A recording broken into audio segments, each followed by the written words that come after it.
जय श्री राम दोस्तों। हम सभी जानते हैं कि धृतराष्ट्र जी जन्म से अंधे थे। जब उनकी शादी हुई तभी उनकी पत्नी गंधारी ने यह संकल्प लिया कि मेरे पति अंधे हैं तो मैं भी इनकी तरह आंखें नहीं खोलूंगी। उन्होंने पूरे जीवन आंखों पर पट्टी बांधे रखी।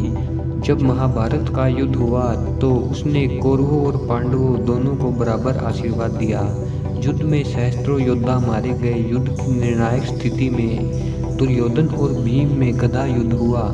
यद्यपि गंधारी जानती थी कि दुर्योधन की नियति नेक नहीं है, उसने फिर भी पुत्र मोह में दुर्योधन से कहा, पुत्र तुम भीम से युद्ध करने जा रहे हो, तुम्हारी विजय के लिए मेरे पास कोई आशीर्वाद नहीं है परंतु मेरे पास एक शक्ति है। उसने पूछा, माता आपके पास कौन सी शक्ति है? गंधारी ने बताया कि मैंने जीवन भर अपनी आंखों पर पट्टी बांधे रखी है। मैंने अपनी आंखों से खर्च होने वाली शक्ति को जमा किया हुआ है। मैंने दृष्टि की सिद्धि प्राप्त कर ली है।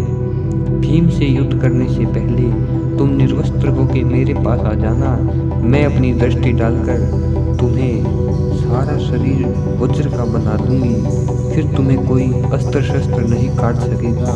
युद्ध का बिगुल बजने से पहले जब दुर्योधन निर्वस्त्र होकर अपनी माँ से मिलने जा रहा था तो रास्ते में श्री कृष्ण जी मिल गए। श्री कृष्ण जी सब कुछ जानते थे।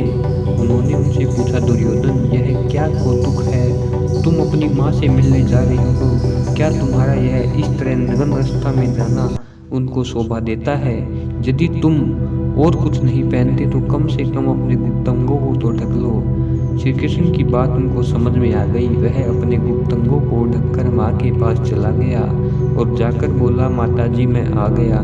जब गंधारी ने अपनी पट्टी खोली तो दुर्योधन के शरीर का देखकर हाल वह बोली, तुमने यह क्या किया? दुर्योधन ने पूछा, माता जी क्या कोई भूल हो गई? उसकी माता ने कहा, तुमने अपने गुप्तांगों को क्यों ढका है? अब मैं तुम्हारा बाकी शरीर वज्र का कैसे बनाऊं? तुम्हारे गुप्तांग तो अभी भी कच्चे ही रह गए, इसलिए जब भी कोई शत्रु किसी हथियार का प्रहार तेरे गुप्तांगों पर करेगा तो तू बच नहीं सकेगा। और ऐसा ही हुआ। गदा युद्ध में श्री कृष्ण जी ने भीम को इशारा करके दुर्योधन के गुप्तांगों पर प्रहार करने को कहा। भीम ने दुर्योधन के गुप्तांगों पर प्रहार किया और उसकी जांघों को तोड़ डाला।